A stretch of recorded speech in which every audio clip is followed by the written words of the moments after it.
In the late 2000s, Brad Keselowski was quickly making a name for himself in the then called Nationwide Series, going from just another underdog driver to a potential superstar in the span of just 2 years. From 2008 to 2009, he scored a combined 6 wins as well as finishing third in points in back-to-back seasons. This prompted him to run a partial Cup Series schedule for both Rick Hendrick and James Finch. And on one sunny Talladega afternoon, Keselowski would do the unthinkable. This is when Brad Keselowski shocked the world. Guys, if you're suffering from hair loss or worried about your hair, then look no further because Bosley has you covered. The sooner you take action, the more options you'll have for keeping and restoring your hair. Bosley has both surgical and non-surgical solutions to not only keep the hair you have, but also grow it thicker. Right now, Bosley is giving away a free information kit and $250 gift card towards a procedure. Trust me, you don't want to wait. Just get the information and learn what you can be doing right now to keep or grow your hair.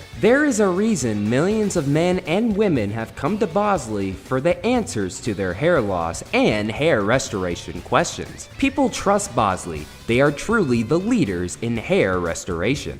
At the conclusion of this video, head on over to bosley.com/BFM and get your free information kit and $250 Bosley gift card. Again, that's bosley.com/BFM, and you can get a free cost estimate and find the right solution for you.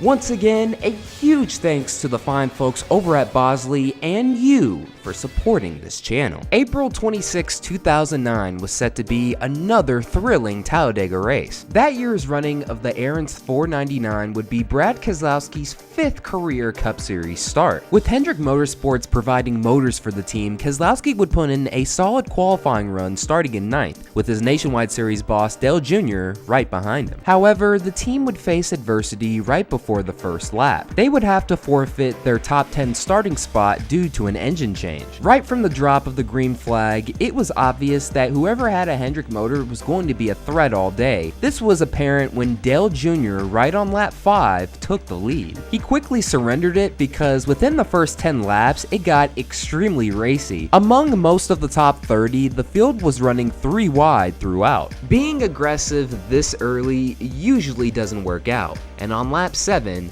that was apparent. Corner of the wall. I think that was Here we go. 8, 9, 10 cars. Mark Martin's involved. Man, you hate to see this early in the race. I believe Jeff Gordon was the first car sent up and into the wall. Somebody hit Jeff, and that got started it. Pick your favorite driver and Here watch how right it back unfolds here for we him. go. Into the 71, the 24 into the 71. Here comes McMurray. Here comes Harvick. Mark's on the bottom. 36 car. Here comes the 9 to 44. Piles in.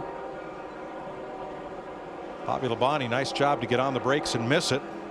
Mike, I just counted 21 cars that went by here without damage. Nearly half of the field taken out before we've even reached lap 10. So what's crazy about this is Keselowski and Phoenix Racing changing their engine turned out to be a blessing in disguise. Losing all that track position had them being all the way in the back and avoiding all of the early chaos. But once the race got back going, they were quickly up front. In the early stages of the race, Keselowski was found running mostly either in the middle or the bottom lane. He charged his way inside the top 5 before another caution came out. On the restart, he found himself running all the way in the 2nd spot, but it was also a hey rookie moment. He quickly went down to the bottom lane to try and get a line going, but most of the field decided to go with Kyle Busch instead, including all of the Hendrick motors. He was falling all the way back looking for help, but nearly got involved in an incident that looked very similar to the one we'll see at the end of the video. Here you go. Watch this.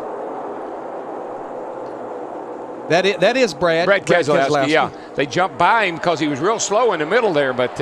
Imagine if Brian Vickers decided not to go down to the bottom lane. In the meantime, Dale Earnhardt Jr. was getting all of Talladega riled up as he was back in the lead once again before another caution came out. While he had a successful pit stop rolling off of pit lane inside the top 5, Brad Keselowski was having some trouble. While he was trying to get rolled off a pit lane, he quickly found himself stuck behind the 96 of Bobby Labonte. Labonte. Despite being relegated to the back, we all know how aggressive Brad Keselowski is. He quickly maneuvers his way back inside the top 5 within 20 laps of that last caution. But for how aggressive he is, it can sometimes come back to haunt him. They're getting just a little bit braver all the time. They've always been bold. Now they're getting brave. Oh, Keselowski took Junior right down below the line. You know what? I think they got hooked together and he couldn't get loose. I think you're right, Darrell. How Brad Keselowski didn't go on to spin out and flip, I have no clue. Dale Jr. was simply trying to lower his water temps, and Keselowski thought it would be a great idea to block his boss. Thank goodness they didn't wreck, because he would have been easily on Junior Nation's hit list. For a moment, they started running single file, but then later on in the run, they started to get 2x2, with Dale Jr. running inside the top 10, while Brad Keselowski was still in the draft, but all the way in the back. Once we got to the late stages of the race, we started seeing a few unusual things. The first being the first time we had ever seen this 2-car tandem, and secondly, Junior Nation must have been stunned when they saw Junebug pushing Kyle Busch to the lead, all while Brad Keselowski was quietly working his way back inside the top 10. The field got settled in soon after, choosing to run a choo-choo train all the way on the high side. But with this many cars left in the field going for the win, that could only last for so long.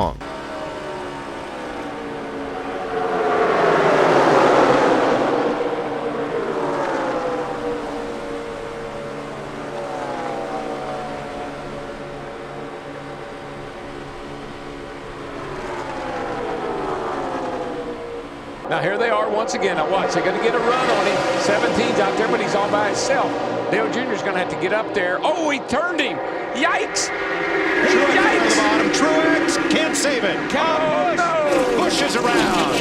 He tried. He just couldn't hang on to it. Keselowski once again finds himself way out of trouble, because once they started getting racy again, he quickly went to the back and avoided a potential big one. On the restart, we saw yet another 2-car tandem, with both Ryan Newman and Denny Hamlin rocketing to 1-2. Once they got separated, Newman was out front and Denny Hamlin was all the way in the back after he left him and formed a second pack. They were separated for a few laps, but inside 10 laps to go, they were able to form up once again. Brad Keselowski finds himself in the very middle of this pack and once again avoids disaster. Everybody starts trying to figure out which line. They want to go low, want to go high. Oh, Montoya. Montoya got turned Yeah, he inside. got turned and like Montoya was wanting to move around, and when he did, he just got clipped. He was running just 2 cars ahead of where the second big one of the day had started. At this point, based on his day and luck, coming home with just a top 10 finish would be considered a victory. This would be the first of his career, but it would go a much different way. Keselowski laid back on the initial restart and was able to get a run, and soon after that, he was in a 2-car tandem with Carl Edwards, getting them all the way back from P10 to P11 in the closing laps of the race, till all of a sudden being in the thick of it for the victory. What soon followed would be not only one of the greatest finishes, but biggest upsets in NASCAR history. And what's interesting, that's a Hendrick car running second, that's a Hendrick-related car leading the race, and that's a Hendrick-related car pushing Carl Edwards. White flag this time. Yeah, Carl Edwards from the back all day to the lead with 1 to go. 3 Chevys and 1 Ford, and it doesn't matter now. Your friends are where you find them. And from hanging out back, Carl Edwards. I'll tell you, I don't know if they can catch him. What we've seen today, 2 cars get that big a lit run on them. I don't know that the 39 and the 88 can catch them. They're in the draft of Edwards and Keselowski. He's all over you here, just you and him. Carl Edwards restarted 8th. If that 09 can stay hooked to the back of that 99, it's going to be hard to get him. It's going to be close right here at the line. Can Keselowski try to win it? I don't know. I don't think he can step out until he waits till the last second and picks up. He goes to the outside as Edwards goes. Oh, no! He turns him. No! Oh, and that destroyed the front end of Newman's car. No!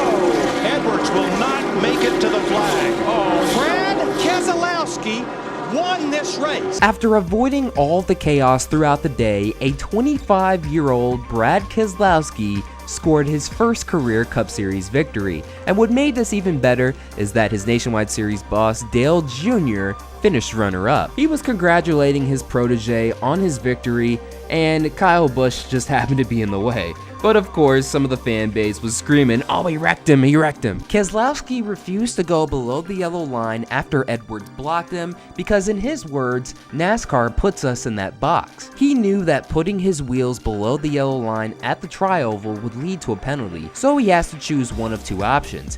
Either A, give up the win, or B, hold his ground. In the end, he held on to his ground, and Brad Keselowski was now officially a Cup Series winner. This would be James Finch's only win as a Cup Series owner, while Dale Jr. went on to score his best finish of 2009 in what would be a very bad season. For Brad Keselowski, he went on to score 3 more top 10s in his partial Cup Series schedule for both James Finch and Rick Hendrick. But with ambitions to race full-time in the Cup Series after 2009, there was no room over at Hendrick Motorsports. After the season, he went on to drive for Team Penske and never looked back, winning a Nationwide Series championship in 2010 and following that up with a Cup Series championship in 2012. His legacy over there speaks for itself. In his 12 seasons driving for Team Penske, he has scored a total of 34 wins. Now he's on to a brand new challenge, not only driving for a new team, but also running one, taking a 50-50 partnership opportunity with Jack Roush to form Roush Fenway Keselowski Racing, the same team he had beaten on that April day on the final lap.